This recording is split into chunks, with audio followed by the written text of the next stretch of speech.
up guys, it's Nathan. Thank you for tuning into the channel, and this is going to be part of a new regular series I'm putting together for you guys, where I'm giving you feedback on events and workshops and different things basically that I'm getting up to with my own training.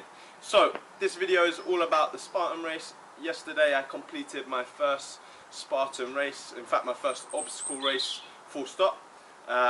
Obviously someone who's been working in the fitness industry for probably about 5 years or so now, and someone who enjoys a challenge, I thought I'd jump on one of the Spartan races, see how tough they are, and also thought it would be a good opportunity for me to give some of my clients something to work towards. So yesterday 3 of us went down to Kent to take on the first Spartan race of the season, I believe. And just thought I'd give you guys some feedback and thoughts. Some of you may be some veterans out there, some of you thinking about taking on the Spartan race. It was definitely challenging. So it was 13k, we chose to do the super. They have a sprint, a super and a beast. We did the super, which was 13 kilometers and a total of 25 obstacles. It took us a total of, so it took myself 2 hours to complete. Obviously he was working in a team, so I think we probably could have done it a bit quicker.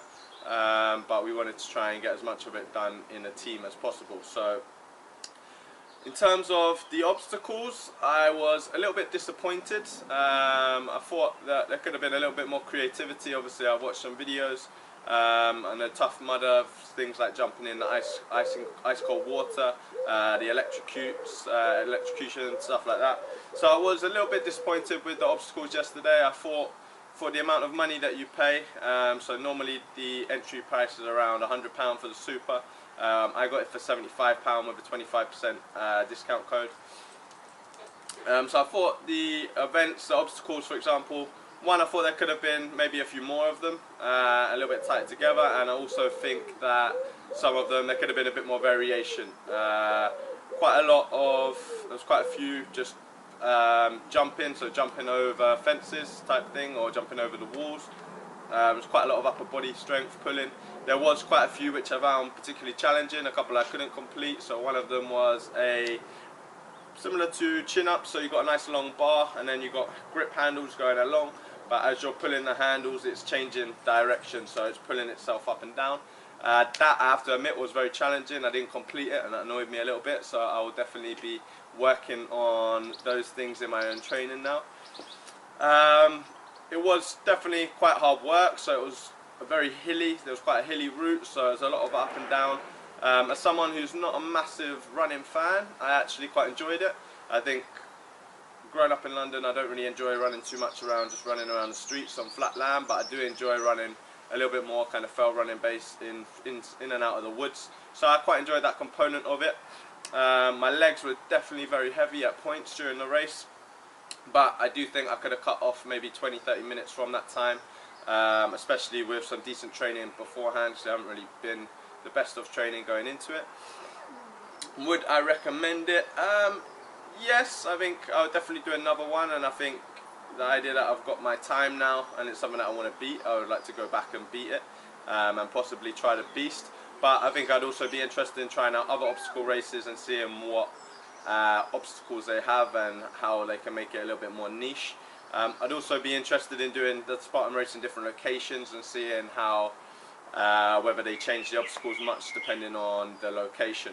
But I do think it's a good idea. I think it's a great way for people who are interested in their fitness but aren't necessarily doing a sport to challenge themselves and get themselves hyped up for something, which obviously a lot of people who aren't playing sport anymore, or you get older and you're just going to the gym, it can get a bit monotonous just going to the gym with nothing to work towards. So I think it's nice to have something to work towards there.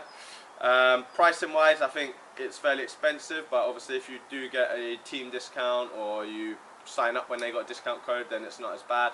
You do get a nice t-shirt, which obviously I thought I would put on for this, and you obviously get a few other bits and bobs throughout the day, which obviously that's going to cost a little bit as well. But overall I would recommend it. I will definitely be either doing another Spartan race or something of a similar sort. I enjoyed the challenge, and now I know what to expect a little bit more, so I can head back to the gym and alter my training a little bit. One thing that I definitely did learn, if you are going to do a Spartan race yourself, put some hills into your training, okay? Whether that is on a treadmill, put that incline up, get it up as high as it can go. What I would suggest, there's quite long periods of hills, so do some maybe hill sprints, but then also do just longer bursts, so like 5 minutes, even wearing a sack or something on your back, just to get used to carrying things as well, or carrying objects. Particularly if you live in London and it's not as easy to get into hilly parts, so if you haven't got any national parks or anything like that, or forests nearby, then it might be easier to just grab yourself a sack and go on a treadmill or something like that and work the gradient. Also, one thing that I would say, the terrain was very challenging, so rather than obviously just being uphill, it was also very on the side of a hill, so you're always slanted and at angles, so that was quite a big challenge too. But yeah, definitely recommend it. I'll look at doing another Spartan race or something similar in the future. I think I placed 70 roughly out of about 1,600 people, so considering we could have gone a little bit quicker and we could have put a bit more training in, I'm interested to see if I've got a bit of headphones in and with some training where I get up to. But stay tuned, I'll be keeping you posted, so different workshops that I'm up to, bits of travelling abroad, educational stuff I'm doing. I did a stick mobility workshop last weekend, so I'll also be posting up my views on that, what stick mobility is and whether I'd recommend it to you guys, so stay tuned.